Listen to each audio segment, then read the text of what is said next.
नमस्कार, आप देख रहे हैं न्यूज 18। मैं हूं आपके साथ मेनका चौधरी। वक्त खबर दमदार का और इस बुलेटिन की शुरुआत करते हैं सीएम योगी आदित्यनाथ के कार्य योजनाओं के साथ। सत्ता में वापसी के बाद योगी सरकार एक बार फिर तेजी से काम में जुट गई है। सीएम योगी के निर्देश पर आज से सेक्टर वाइज विभागीय प्रेजेंटेशन की शुरुआत हो चुकी है।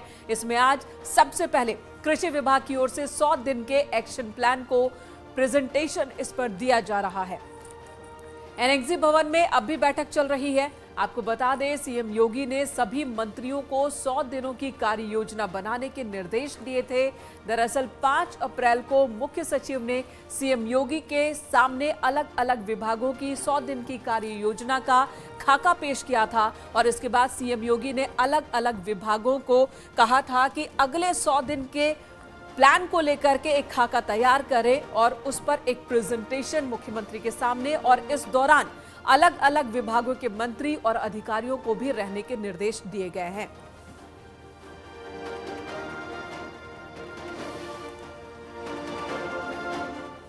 मिशन 100 डेज के मुद्दे क्या हैं, अब ये भी जान लीजिए।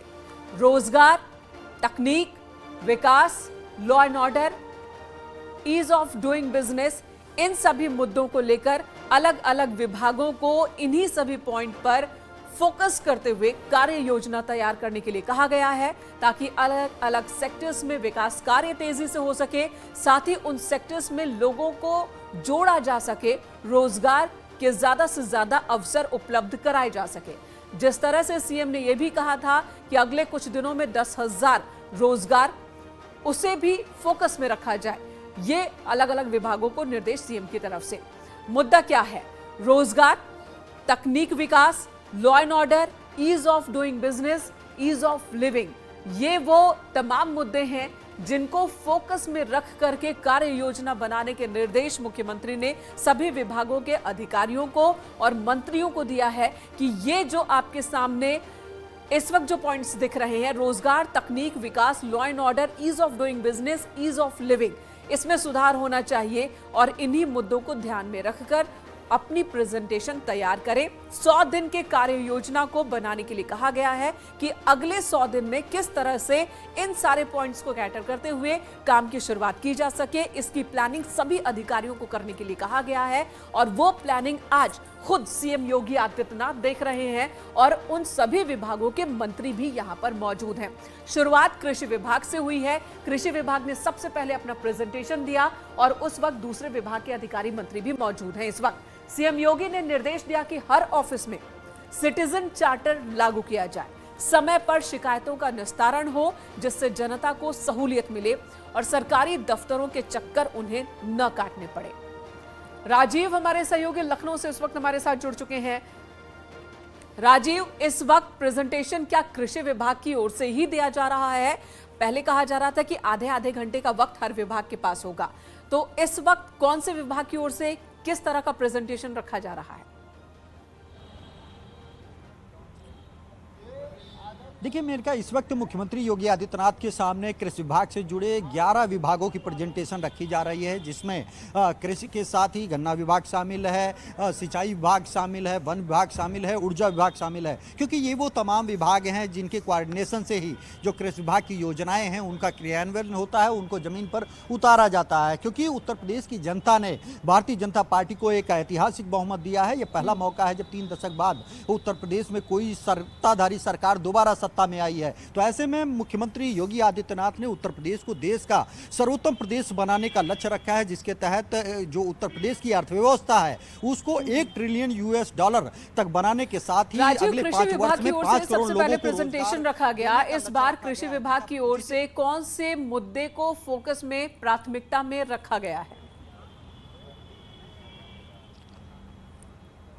देखिए मेनका, जो ये लक्ष्य रखा गया है इसमें उत्तर प्रदेश के कृषि विभाग की एक अहम भूमिका है और यही कारण है कि मुख्यमंत्री योगी आदित्यनाथ सबसे पहले आज वो कृषि विभाग का प्रेजेंटेशन देख रहे हैं। और जो अन्य विभाग इसमें शामिल हैं, 11 अन्य विभाग, उनके अधिकारी और उनके जो मंत्री हैं वो इस बैठक में मौजूद हैं। आप देख रहे हैं कि ये वही एनएक्सी भवन है। इसमें जो सबसे पहला मुद्दा है वो ये है कि किस तरह से किसानों की आय को बढ़ाया जाए, किस तरह से जो उत्तर प्रदेश में कृषि उत्पादन है उसको बढ़ाया बढ़ाया जाए, किस तरह से कृषि के क्षेत्र में ज्यादा से ज्यादा युवाओं को रोजगार दिया जा सकता है, इन तमाम मुख्य मुद्दों को लेकर कृषि विभाग ने क्या योजना बनाई है, किस तरह से उस योजना को मौजूदा संसाधनों के जरिए पूरा किया जाएगा, इन तमाम चीजों को प्रेजेंटेशन राजीव, बैठक चल रही है, 11 विभागों की ओर से प्रेजेंटेशन दिया जा रहा है। सभी विभागों के मंत्रियों को, अधिकारियों को रहने के निर्देश हैं। इस वक्त कौन कौन से मंत्री मौजूद हैं मीटिंग में?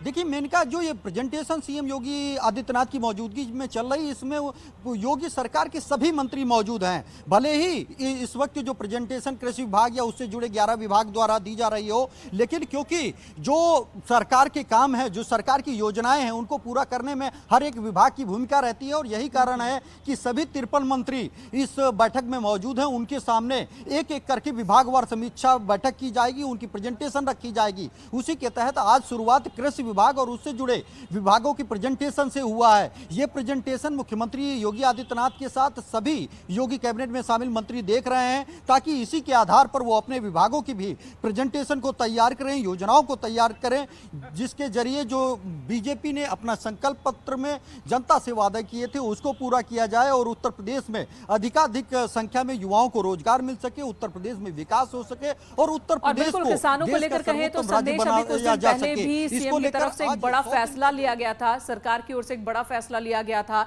जहां पर एफपीओ और बड़ी संख्या में बनाने की बात कही गई थी और जिससे 4 लाख किसानों को फायदा होगा। और अब आज के प्रेजेंटेशन में ये कोशिश है कि किस तरह से किसानों की आय को दोगुना किया जाए, उस पर काम हो सके, रोजगार के और मौके स्पष्ट सृजित करने की कोशिश, ये निर्देश सीएम की ओर से। धन्यवाद राजीव, इस वक्त पूरी जानकारी देने के लिए।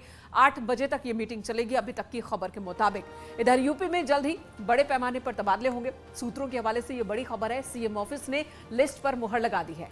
कई जिलों के डीएम बदले जाएंगे, संभव है कि कई जिलों के डीएम बदल दिए जाए, कई विभाग के प्रमुख सचिव भी बदले जा सकते हैं। अगले 48 घंटों में जारी हो सकती है ये लिस्ट। तो कौन कौन से नाम इधर से उधर होंगे, कौन कौन से डीएम बदले जाने हैं, बताया ये जा रहा है। सूत्रों के हवाले से खबर ये है कि उस लिस्ट पर मुहर लग चुकी है सीएम ऑफिस की तरफ से। बस कुछ ही घंटों का इंतजार है, ये लिस्ट सामने होगी और कई जिलों के डीएम वो बदल जाएंगे। उत्तर प्रदेश में बीते दिनों हुए विधानसभा और एमएलसी चुनाव में मिली ऐतिहासिक जीत के बाद अब उत्तर प्रदेश के पुलिस और प्रशासनिक महकमे में एक बड़ा बदलाव होने वाला है। सरकार से जुड़े विश्वसनीय सूत्रों की माने तो जल्द ही उत्तर प्रदेश के आईपीएस और आईएएस अफसरों की तबादला एक्सप्रेस चलने वाली है। इस दौरान इन अफसरों की सूची में तमाम वो अफसर शामिल हैं जो एक ही स्थान या एक ही जिले में एक लंबे समय से टिके हैं, तो कुछ ऐसे अफसर हैं जिनके प्रमोशन हो गए हैं। इस सूची में वो अफसर भी शामिल हैं जिनकी कई गंभीर शिकायतें मिली हैं। ऐसे में इन तमाम अफसरों की सूची तैयार कर ली गई है और अब इंतजार मुख्यमंत्री योगी आदित्यनाथ के दस्तखत का है, जिसके होते ही उत्तर प्रदेश में बड़े स्तर पर आईएएस और आईपीएस अफसरों के तबादले कर दिए जाएंगे। कैमरामैन गोपी गिरी के साथ राजीव प्रताप सिंह, न्यूज 18 लखनऊ। तो एक्शन में ना सिर्फ मुख्यमंत्री हैं बल्कि अलग अलग विभागों के अधिकारी भी एक्शन में है। लखनऊ से बड़ी खबर, कई जिलों के पुलिस अधिकारियों को फटकार लगी है। एसीएस गृह अवनीश अवस्थी ने फटकार लगाई है। कोर्ट में लचर पैरवी को लेकर के ये फटकार लगाई गई है। कोर्ट में मुकदमों की पैरवी लचर तरीके से करने को लेकर के वीडियो कॉन्फ्रेंसिंग के दौरान तत्परता से जवाब न देने को लेकर के सभी जिलों के डीएम और पुलिस कप्तान के साथ ये मीटिंग चल रही थी। नोएडा, गोरखपुर, भदोही की परफॉर्मेंस खराब पाई गई है।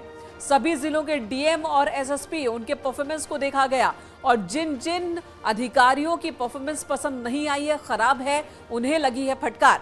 फतेहपुर और बागपत की भी परफॉर्मेंस खराब। सालों से एक ही जिले में टिके हुए न्यायिक अधिकारियों को निर्देश दिए गए हैं। माफिया, भूमाफिया के खिलाफ मजबूत पैरवी के निर्देश दिए गए हैं। महिला संबंधी अपराधों पर भी कोर्ट में मजबूत पैरवी के निर्देश दिए गए। सभी अधिकारियों को 100 दिन का टारगेट दिया गया है कि अपने अपने काम को सुधार ले।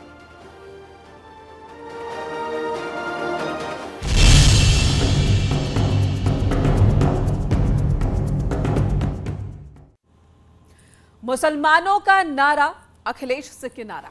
तो क्या नाराज हो गए हैं मुसलमान अखिलेश से? बार बार इस तरह की बात सामने आ रही है। आजम खां के मीडिया प्रभारी के बाद अब बरेली के दरगाह आला हजरत के मौलाना ने बड़ा बयान दिया।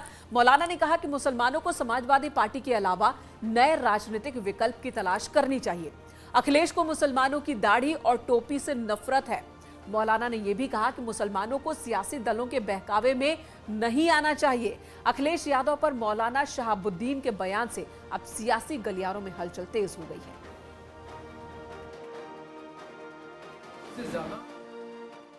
4 बार मुसलमानों ने समाजवादी पार्टी को बड़ी मजबूती के साथ और बड़ी ताकत के साथ में वोट दिया, सपोर्ट दिया, और इसके दरमियान बहुत सारे मुस्लिम मसाइल होते रहे। इन मुस्लिम मसाइल पर समाजवादी पार्टी के मुखिया अखिलेश यादव जी बिल्कुल खामोश रहे। 3 तलाक का मामला हो या टेरर फंडिंग का हो, लव जिहाद का हो, या और भी बहुत सारे आतंकवादी वाले मामले हों, इनमें मुस्लिम नौजवानों की गिरफ्तारी हुई, हापुड़, गाजियाबाद, लखनऊ, कानपुर के उलमा की गिरफ्तारियां हुई। तमाम मुस्लिम मसाइल पर अखिलेश यादव बिल्कुल चुप्पी साधे बैठे रहे। आजम खां जेल में है 2 साल से, उन पर भी चुप्पी साधे बैठे रहे, और किसी भी मुस्लिम मसले पर अखिलेश यादव जो है वो बोलने के लिए तैयार नहीं है। तो उनको सिर्फ जो है मुसलमानों का वोट चाहिए, और मुसलमानों के मसाइल से उनको कोई लेना देना नहीं है। हाँ, उनके वालिद मुलायम सिंह यादव जी जरूर मुसलमानों के हमदर्द हैं, और वो जब भी मुस्लिम डेलीगेशन या उलमा इकराम मिलने के लिए चाहते थे तो वो टाइम देते थे, मुसलमानों के मसाइल को सुनते थे, समझते थे और हल करने की कोशिश करते थे, और तुरंत पहली फुर्सत में अपने सेक्रेटरियों से कहते थे कि इसको हल करो और बताओ हल करने के बाद। अखिलेश यादव जब मुख्यमंत्री बने तो हमने कई मरतबा कोशिश की मिलने के लिए, और मुस्लिम तंजीमों ने, उलमा इकराम ने, डेलीगेशन ने मिलने की कोशिश की, मगर उनके पास में कोई टाइम नहीं मिला। वो जब मुख्यमंत्री नहीं रहे उसके बाद भी मिलने की कोशिश की, उसके बाद भी उनके पास में कोई टाइम नहीं रहा मिलने के लिए। वो तो दाढ़ी, टोपी, कुर्ता पैजामा वाले मुसलमान से वो उनको डर लगता है, उनको खौफ आता है। यहाँ तक कि इलेक्शन के दरमियान ये देखा गया कि उनके स्टेज पर अगर कोई मुसलमान आ गया तो उसको उतार दिया गया। उधर वाराणसी में लाउड स्पीकर पर हनुमान चालीसा शुरू हो चुका है। दिन में 5 बार हनुमान चालीसा का ऐलान।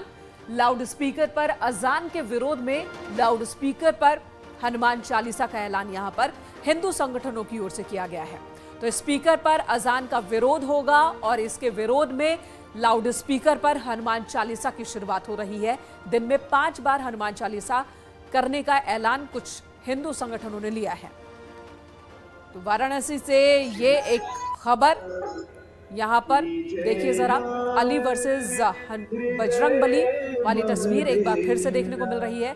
और ये अजान के विरोध में, स्पीकर पर अजान के विरोध में स्पीकर पर हनुमान चालीसा की शुरुआत हुई है। वाराणसी से शुरुआत हुई है, और इनका कहना है कि ये दिन में 5 बार हनुमान चालीसा करेंगे।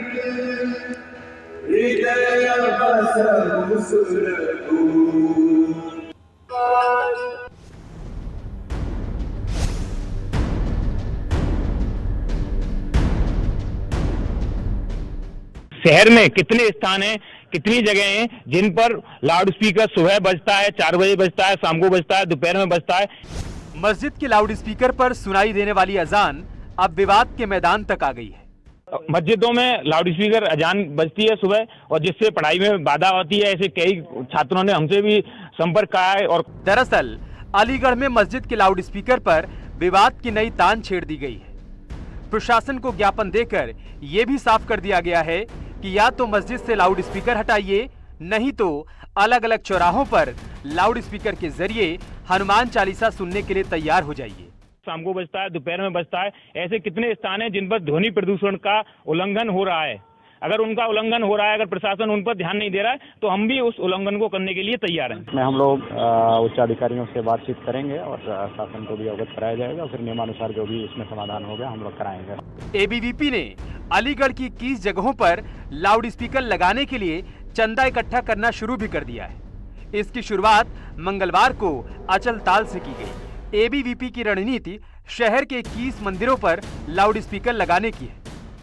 शहर के प्रमुख चौराहों पर, ऐसे 21 चौराहों पर लाउड स्पीकर चलाकर हनुमान चालीसा एवं हिंदू धर्म से संबंधित देशभक्ति गीत एवं गीत बजाने के लिए ऐलान किया था। उसके लिए हम लोगों ने कहा था कि हम ये पैसा समाज से एकत्रित कर कर ऐसे 21 स्थानों पर लाउड स्पीकर बजवाने का काम, हनुमान चालीसा चलाने का काम हम लोग करेंगे। तो उसके लिए आज धन संग्रह का कार्यक्रम किया गया है। अलीगढ़ में लाउड स्पीकर को लेकर पहले भी विवाद हो चुके हैं, लेकिन अब जिस विवाद की आहट सुनाई दे रही है, अगर प्रशासन ने दखल नहीं दिया तो तस्वीर भयावह हो सकती है। Bureau report, news 18।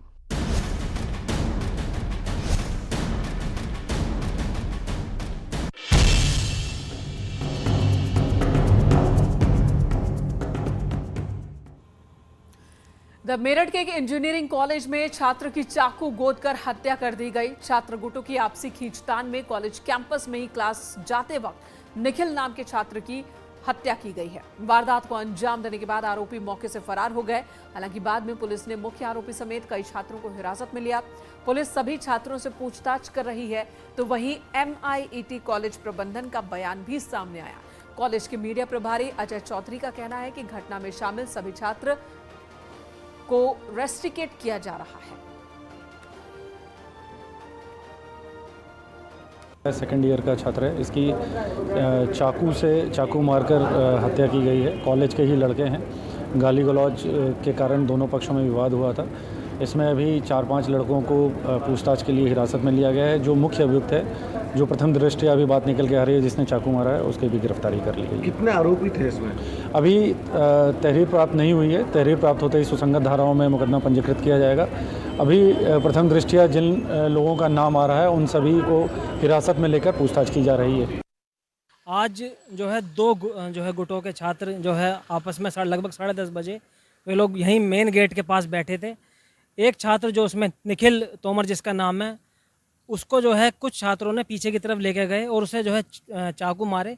वो चाकू जो है जैसे उसको 1-2 चाकू उसको मारे तो वो तुरंत भाग के मेन गेट की तरफ आया। जो छात्र इस पूरे मामले में इन्वॉल्व थे, उन्हें जो है रेस्टिगेट करने की जो है कार्रवाई शुरू कर दी है। और जिन छात्रों ने हमला किया था, उन्हें सभी को हमारे कॉलेज कर्मचारियों ने जो है उसी दौरान जो है पकड़कर पुलिस के हवाले कर दिया था। अगली खबर आगरा से, जहां पर नाबालिग लड़की के अपहरण का 2 लड़कों पर आरोप लगा है। जो खबर है उसके मुताबिक दिन दहाड़े 2 लड़के आते हैं, बाइक से उस लड़की को उठाकर भाग जाते हैं। लड़की के ताऊ ने बाइक सवारों का पीछा भी किया। आगरा के थाना सदर इलाके का ये मामला है। सीसीटीवी फुटेज के आधार पर पुलिस मामले की जांच पड़ताल में जुटी हुई है।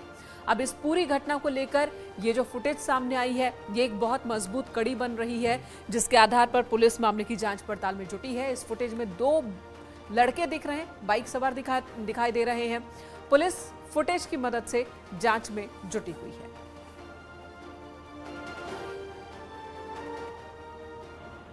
जो उनके परिजन थे, उन्होंने उस मोटरसाइकिल का पीछा करते हुए उसको रोकने का प्रयास किया। इस चक्कर में उनकी मोटरसाइकिल स्लिप हो गई। जो परिजन थे, उनकी मोटरसाइकिल स्लिप हो गई और उनको कुछ चोटें आई हैं। इसमें तत्काल मुकदमा पंजीकृत कर दिया गया है। ये भला फुसला करके लड़की को अपहरण करने का मामला है और इसको मुकदमा पंजीकृत कर दिया गया है। और जो लड़के हैं, उनकी भी कुछ शुरुआती जानकारी मिली है और बहुत ही शीघ्र लड़की को बरामद किया जाएगा और लड़कों के खिलाफ वैधानिक कार्रवाई की जाएगी।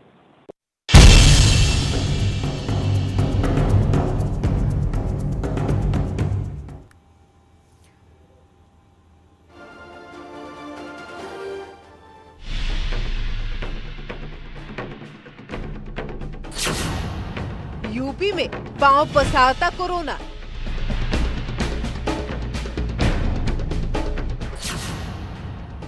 इस बार कोरोना के निशाने पर छोटे बच्चे।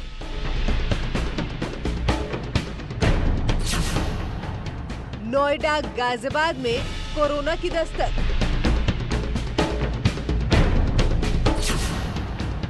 कई स्कूलों में कोरोना की एंट्री। बढ़ रही कोविड मरीजों की संख्या। इस वक्त बड़ी खबर लखनऊ से आ रही है, जहां पर होटल में लग गई है आग। विभूतिखंड इलाके में हादसा हुआ है। होटल सेवी ग्रैंड में आग लगी है। फायर ब्रिगेड आग बुझाने में जुटी हुई है। बड़ी खबर इस वक्त लखनऊ से आ रही है। थोड़ी देर में तस्वीरें ये देखिए आपकी टीवी स्क्रीन पर तस्वीर। इस वक्त आग बुझाने की कोशिश में फायर ब्रिगेड की टीम लगी हुई है, लेकिन आग पर इस वक्त तक काबू नहीं पाया जा सका है। होटल में लगी है आग। विभूतिखंड इलाके में ये होटल है, होटल सेवी ग्रैंड। जिसमें आग लगी है। आग कैसे लगी ये भी अभी साफ नहीं। एक्सक्लूसिव तस्वीर इस वक्त आप देख रहे हैं न्यूज़ 18 पर, जहां पर आग बुझाने की कोशिश में फायर ब्रिगेड की टीम लगी हुई है। आग बुझाई जा रही है, लेकिन अभी तक आग नहीं बुझाई जा सकी है। आग की लपटें भी नजर आ रही हैं जो होटल के अंदर से आ रही है, और साथ ही धुएं का काला गुबार भी आप देख रहे हैं इस होटल से निकलता हुआ। और तस्वीरों को देखें तो ऐसा लगता है कि ये पहली मंजिल पर ही आग लगी है, होटल की पहली मंजिल पर आग लगी है। इन तस्वीरों को देखकर ऐसा लगता है। आगे जो भी खबर होगी वो हम आपको देते रहेंगे। एक छोटे से ब्रेक के लिए रुकते हैं, तुरंत लौटेंगे।